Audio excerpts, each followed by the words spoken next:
No question, no lies, I'm a boss bitch. And I got, I'ma grind till my heart quits. Is she hungry for the money? And she's all in. Is she no slave? And she gonna win. Take bands to the side, ain't no losses.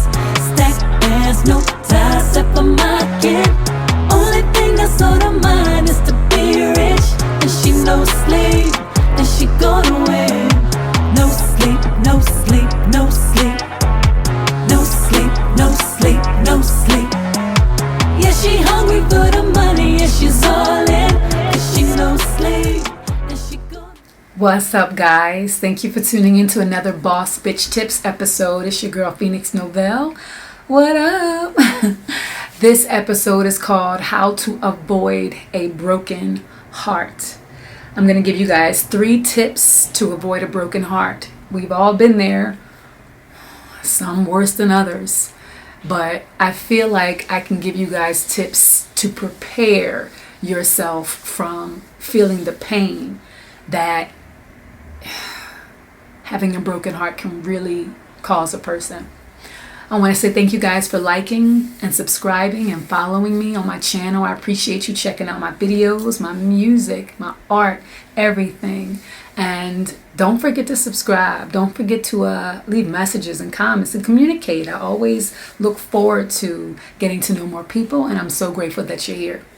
All right, so I'm going to be looking down on my notes. So if you see me looking down, I just want you to know I'm not ignoring you. I just want to make sure that I stay on target because sometimes I can go off on a tangent. So here we go. Number 1, the first step to avoid a broken heart is to not make them your everything. Never make anybody your everything. And this goes for friendships, parents, jobs, relationships of all kinds. The more you make somebody your everything and your all, the harder it'll be for you to get back to yourself if they start acting up. People have free will to do whatever they want, and they're not always on the up and up about, if they feel slighted about something you said or did, or if they are no longer interested in hanging out with you, or if it's a lover or, a romantic partner. Maybe they're just not into you anymore. You said something that offended them, or, they're just not feeling it. And they might not always come out and say those words, but then you're left feeling something because something feels off. The more you make them your everything, the more on edge you are about their energy shifts. But if you always maintain a sense of separation, if you always maintain a sense of your individuality, I'm not saying that you can avoid the pain 100%. All right, I'm not going to put it out there like that, but what I am saying is that it'll take less from you if they decide to leave your life or if they decide to act up. All right, so the more you maintain your sense of independence, the more you maintain your structure, your routines, going out with your friends, people that you hang out, if you have hobbies, making sure you continuously do what you did before you met that person. And if you want to invite them in your life, that's fine, but the more you invite them in your life, the more you make what you do, what y'all do, the harder it'll be to enjoy those things once they leave, because you can no longer do them with them, or they're part of those memories too. So you have to maintain a sense, I don't care if you're married or not, you have to maintain a sense of separation, because it's protection from you. We are fickle species, human beings. We 1 minute we okay, the next minute we in our feelings about something, and you just happen to be there in the vicinity and we're taking it out on you. But you have to maintain a sense of pride and self-worth so that you don't get so engulfed and fixated on them and how they feel about you that you're an emotional wreck if they decide to walk away. Right? So don't make anybody your everything, because it'll take everything that you have to get over them if things don't work out. Now, number 2, do not think that you know everything about them. We think that we know our partners like the back of our hands just because we've been intimate with them a lot of times. Just because we know their private parts like the back of our hands don't mean we know the insides like the back of our hands. It don't mean that we know who they are, what they're capable of doing, what they've done. Everybody isn't always on the up and up. There's a lot of things that people keep in their closets that they're ashamed of, or that they know you would be just utterly disgusted and turned off to find out. So keep them as human as possible. I mentioned this in another one of my videos. I think it was called How to Keep the Upper Hand in Any Relationship. Check that one out too. Because this is teaching you to not become an emotional slave. The more that you're in the mind. Now, I know some people are going to be like, well, if you're in the mind, you're not in the heart. Listen, I don't think you should ever be 100% in either one of these places. Right? Because if you're all mind, you're not really giving anything emotionally. And if you're all emotions, you're not really thinking about it logically. So I think that there is a balance to be kept, and it should be more on the mental side. Why? Because you should always be ready to protect yourself if something goes. One of my favorite movies is Heat. And one of the lines in Heat that Robert De Niro says is that, you should never let yourself get attached to anything that you can't walk away from. He said in 30 seconds or less. But you should never let yourself get so attached to something that you can't bail if something is wrong, if the heat is on, if this ain't working, if the ship is going down. Because when you're attached to something, you're emotionally bound to it, and you make irrational choices. And I don't know about you, but the more emotional I was about a guy, or the more desperate I was with a guy, the less he respected me, the less he gave me, the less he treated me like I was special or important to him. So don't think that you know everything about somebody. Don't think that they will reveal everything, no matter what they say. No matter if they tell you, oh, I trust you with my life, or I never lie to you. Listen, it's easy to lie. And it's easy to say stuff, right? So people will lie to their mama, they'll lie to their pop, they'll lie to their kids. Listen, don't judge, you don't, be all Inspector Gadget there every day accusing them of stuff.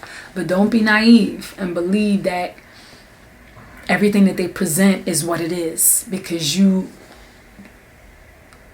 not only would you be healing from the heartbreak, but you'll also have to heal from the fact that you were such a poor judge of character, so you'll be hard on yourself because you feel like you made stupid choices by believing this person, but you're also alone, All right.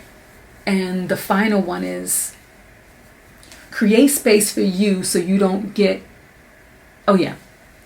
create space for you so you don't forget what it's like to be alone. Now, being alone doesn't mean you're lonely. All right, now this one is different from the first one, because when I say create space for you, I'm talking about by yourself.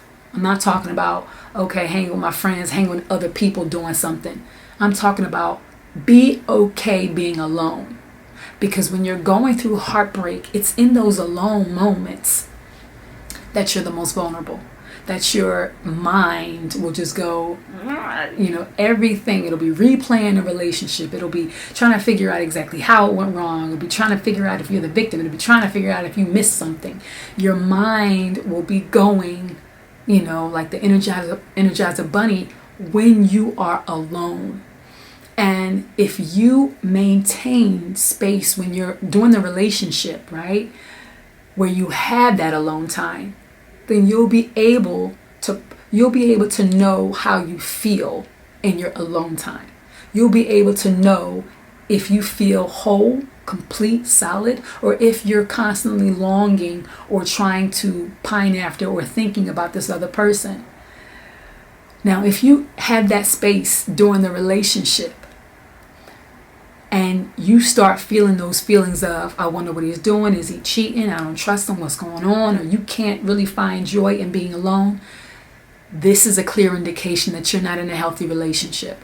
All right? I'm not saying that person is bad. I'm saying that you're not in a healthy relationship. And it could be that you're codependent. It could be that you have already started the chain effect of becoming too focused on this person that you can't enjoy your life. You can't enjoy your time. You can't enjoy yourself. So that right there would be the moment that if I was you, I would be like, okay, I need to back up. You could do anything. I don't care. But my advice is to strengthen your ability to be by yourself. You can go on a retreat, go meditate, just spend a week apart. Do something where you're alone, because I think it's important to maintain the habit of being able to be in your own company and still feeling solid. So many of us have deal with heartbreak because, number one, we need other people around us to help us get through it. But if you kind of like allow yourself to build this immunity, or build this sense of self-reliance, then you don't need anybody at all. You engage with them because it makes you feel good, or it's nice to, not because I need to, but because I want to. And the most important thing to do to avoid dealing with heartbreak is to love yourself. Is to love yourself enough to know that if it didn't work out, it doesn't mean that something's wrong with me. In terms of I'm not good enough, or I was whatever he may say or they may say about you.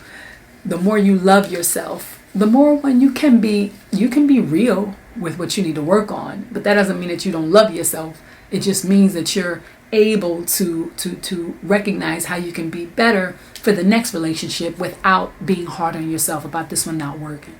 So, and taking time to yourself helps you love yourself more, helps you value that space, helps you value the other person. Because the more I'm by myself, the more I'm like, you know what? I can think about them, I can miss them, but not stopping, my life and stopping doing what I enjoy to do. Because I know that at the end of the day, things fall apart sometimes. And if a relationship isn't working out, it doesn't mean that my life is over. It means that this is not the best thing for me. So those are my 3 tips to avoid a broken heart. Number 1, do not make them your everything. Number 2, do not think that you know everything about them. And number 3, create space for you so that you don't forget what it's like to be alone. All right, guys, if you have any comments, any questions, any thoughts about this topic, please leave your comments below and send your topics or questions or ideas to my email address at asktheboss@gmail.com, askthebawse@gmail.com, and I will get back to you as soon as I can. Thanks for tuning in, guys. See you next week for another Boss Bitch Tips episode. Peace.